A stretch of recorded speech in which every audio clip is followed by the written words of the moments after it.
Voy ahora con el ministro Cosío. Él, como usted sabe, es ministro en retiro de la Suprema Corte y miembro del Colegio Nacional. José Ramón, ¿cómo estás?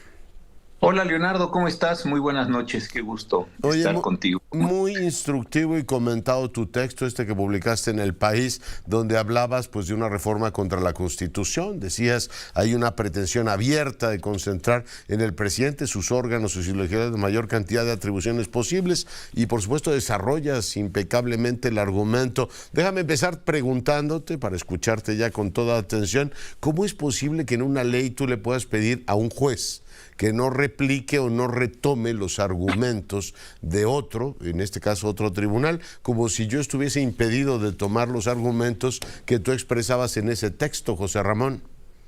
Fíjate que sí fue una propuesta que afortunadamente ayer decía el diputado Mier que dejarían para posterior momento en su discusión. Y es una iniciativa, pues lo voy a decir así, de lo más aberrante que yo he visto en los años que llevo estudiando Derecho. ¿Por qué razón? Nosotros tenemos en la Constitución, artículo 105, dos figuras muy importantes. La primera es las controversias constitucionales y la segunda, las acciones de inconstitucionalidad. Mediante las controversias constitucionales, lo que se trata es de que los órganos del Estado, federales, locales, órganos constitucionales autónomos, municipios, etcétera, disputen entre sí en la Suprema Corte de Justicia sus competencias. Tú podrías decir, pues yo el Estado A o Estado B considero que me toca hacer esto, y otro podría decir la Federación o otro Estado, otro municipio, no, yo creo que no, van a la Suprema Corte, la Corte es una interpretación de la Constitución y se resuelve. Y mediante las acciones de inconstitucionalidad, las minorías que fueron arrasadas o simplemente vencidas por las mayorías en las cámaras, Congreso de la Unión, Cámara de Diputados y Senadores o legislaturas de los estados, hacen lo mismo, es decir, oiga, Suprema Corte, oiga, señores ministros, ¿ustedes creen que esto que aprobó la mayoría es constitucional? Y esas son las funciones, y de verdad que esto ha funcionado muy bien desde 1995 y ha logrado disminuir enormemente los conflictos entre los órganos políticos, entre los órganos técnicos que anteriormente no había. Ahora bien, para que se pueda declarar la invalidez de una norma general, necesitas 8 o más votos. Cuando se impugnan en estas controversias o en las acciones, leyes, normas generales, entonces necesitas esos 8 votos. ¿Qué es lo que dice la Constitución? Que si no alcanzas los 8 votos, pues entonces se desestima la acción y la ley sigue en sus condiciones generales de aplicación, y eso podrá irse resolviendo mediante juicios de amparo u otros medios de impugnación o aplicándose la ley. Lo que esta iniciativa pretende hacer, porque, insisto, se ha pospuesto su discusión, pero eso no se dijo nunca que se retirara, lo que está diciendo es, si 4 ministros o 5 ministros, y si la minoría de la Suprema Corte vota por la validez de esa disposición en una controversia o en una acción, se tiene que reconocer primero la validez de esa norma frente a todo el orden jurídico mexicano. Segundo, se tienen que desechar los amparos que ya se hubieran presentado, o se tienen que declarar improcedentes los amparos que se fueran a presentar. Y tercero, lo que tú decías, ningún juez del país puede utilizar las razones que los ministros de la mayoría, por cierto, hubieran sustentado para considerar que esta disposición es inválida. ¿Pero cómo te pueden pedir algo así, José Ramón? Mira, creo que esta propuesta de reforma tiene una dedicatoria. ¿Por qué razón? Cuando se vino la reforma en materia eléctrica, se promovió una controversia constitucional. Fue a la Suprema Corte de Justicia, se obtuvieron 7 de 4 votos, pero 7 es una mayoría. Hace unos días, la segunda sala, con esta mayoría, declaró la invalidez de esa norma respecto de quienes habían ido a ese juicio de amparo concreto. Pero desde que se resolvió la acción de inconstitucionalidad por la Corte en su momento, todos sabíamos que había una mayoría en la Suprema Corte. Si el asunto de la reforma eléctrica va hoy al Pleno, tiene 7 votos. Si va hoy a la segunda sala, tiene 3 votos. Si va a la primera sala, tiene 3 votos. Consecuentemente, hay una mayoría. Lo que está tratando de hacerse con esta reforma o esta propuesta de reforma es que todos los amparos en materia eléctrica y en los que en los sucesivos se pudieran promover, se desechen. ¿Y esto qué significaría? Que todos esos amparos, son más de 200 amparos que se promovieron contra esa reforma eléctrica, se tendrían ya, insisto, que desechar. ¿Por qué? Porque 4 ministros en su momento consideraron que era válida la reforma. Pero esto no es solo el problema de la reforma eléctrica. Pensemos una condición a futuro. Imaginemos que sale una ley completamente aberrante a juicio de muchas personas. Una ley discriminatoria, una ley retroactiva en materia de impuestos, en materia de concesiones, en materia de propiedad, lo que cada quien puede imaginarse en su ejemplo.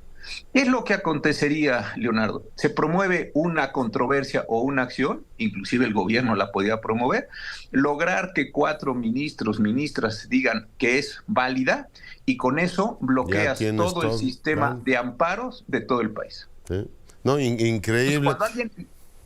Cuando alguien fuera, imagínate que dijera, oiga, yo creo que esa ley es aberrante. No, señor, ya no podemos discutir su amparo, ni siquiera se lo vamos a admitir. Y si usted lo hubiera presentado antes de Exerrovía, se lo vamos a desechar porque 4 ministros consideraron que esa ley es muy válida, y consecuentemente todos los sistemas de protección de amparo y de otros recursos y otros juicios y otros procedimientos tendrían que desecharse. De ese tamaño es la barbaridad que se propuso en este caso, Leonardo. Oye, pero en términos generales, hoy se lo preguntaba a María Amparo Casar y hoy te lo pregunto a ti también, toda esta forma de proceder, de, digamos, legislar, no tener cuidado con las cuestiones constitucionales, es, digamos, una legislación al estilo así Emilio Choaifet, de decir, a ver, voy a hacer leyes a medida para ver si logro hacer política de régimen y perpetuarme. Es una, digamos, impulso general como de un gobierno de pasantes de derecho que dice, bueno, ahí lo vamos haciendo como sea y ya nos corregirán en la marcha, y usualmente llega a la Suprema Corte y le dicen no está bien hecho,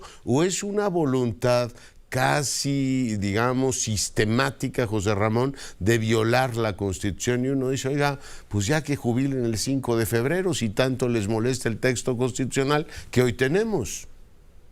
Mira, no sé qué dijo María Amparo, y seguramente dijo algo muy inteligente porque ella lo es, pero yo te diría que encuentro que muchos legisladores, gobernadores, políticos de Morena, en este momento están queriendo llevarle, voy a decirlo en esta expresión poco metafórica, ofrendas al presidente de la República. Creo que es esto de, señor presidente, si usted está tan molesto con la Corte, le vamos a llevar unas propuestas para que usted tenga la capacidad de disciplinar a la Corte, disolver a la Corte, elegir a la Corte, o en este caso concreto, para que usted tenga la posibilidad también de que se desechen todos los juicios de amparo que se tomen contra sus decisiones. Tengo esa impresión. Sí, el agudo político dice, con esto me gano el premio del príncipe, que va a decir, no hombre, este sí que es listo, mira lo que se le ocurre. Este sí que es un fiel, este sí es de los primeros, este sí está en el círculo íntimo. Esa impresión me da. Lo que no se dieron cuenta, y yo creo que por eso el diputado Mier decía, y con toda razón, esto lo vamos a posponer, es que queriendo resolver el problema de los amparos eléctricos, y es que esta fue la intencionalidad, el tema es, como dicen en una expresión coloquial, se cargan al amparo completo, completo. ¿Por qué? Porque entonces nadie podría promover un juicio de amparo cuando 4 o 5 ministros hayan dicho que a ellos les parece muy válida la ley que se aprobó por las mayorías. Y no solo, ojo, no solo respecto al Congreso de la Unión, sino a todas las legislaturas de los estados y la Ciudad de México. Yo creo que las alarmas que se prendieron el día de ayer, la discusión pública que se reportó en varios lugares, pues yo creo que llegó a decir, sí estamos de verdad desencajando, desestructurando todo el sistema constitucional mexicano para salvar una condición de la reforma eléctrica. Y también pensaba yo, digo, ¿qué dirán los Javieres Corrales y todos los que ahora están con la mayoría y quizá no verbalizan lo que esto supone cuando ellos usaron acciones de inconstitucional, Bartlett, etcétera, contra la ley Televisa, ¿no? Decían, no vamos a permitir que las mayorías nos arrollen. En aquella época les parecía que era garantizar, lo cual era correcto, los derechos de las minorías, ¿no? Y no ser avasallados por la mayoría. Pero ¿cómo se cambia, mi querido doctor?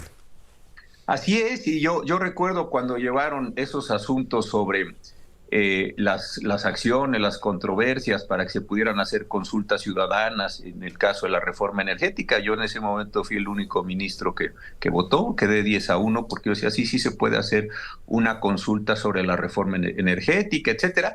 Entonces lo usaron y yo creo que lo usaron bien como un medio de defensa para que no fueran avasallados por las mayorías parlamentarias.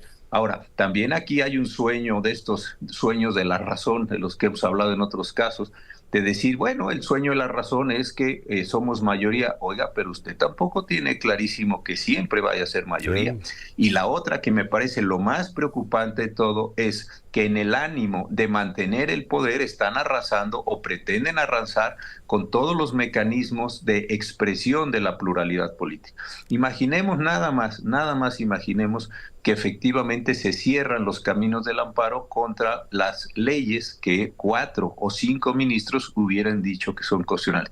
¿Qué medio de defensa le queda a todos los particulares, derechos humanos, empresarios, artistas, científicos, para defenderse de las decisiones de la mayoría? Eso me parece que sí es encaminar las cosas a un nivel de tensión tal que los que se sientan agraviados, 1, y 2, no tengan mecanismos de defensa, pues entonces encontrarán otras formas, ya no jurídicas, que me parece que es el riesgo enorme que estamos teniendo, para defenderse de una mayoría que piensa que simple y sencillamente porque es mayoría tiene razón. Derecho a perpetuarse en el poder. Pues sí, muy válida, y bueno, tener todos estos mecanismos, muy válida la reflexión. Doctor, te mando un gran abrazo. Gracias, querido Leonardo. Un saludo para ti, para toda la audiencia. Muy buenas noches. Cuídate mucho. Bueno, José Ramón Cosío para Fortuna Nuestra comentando el tema con usted.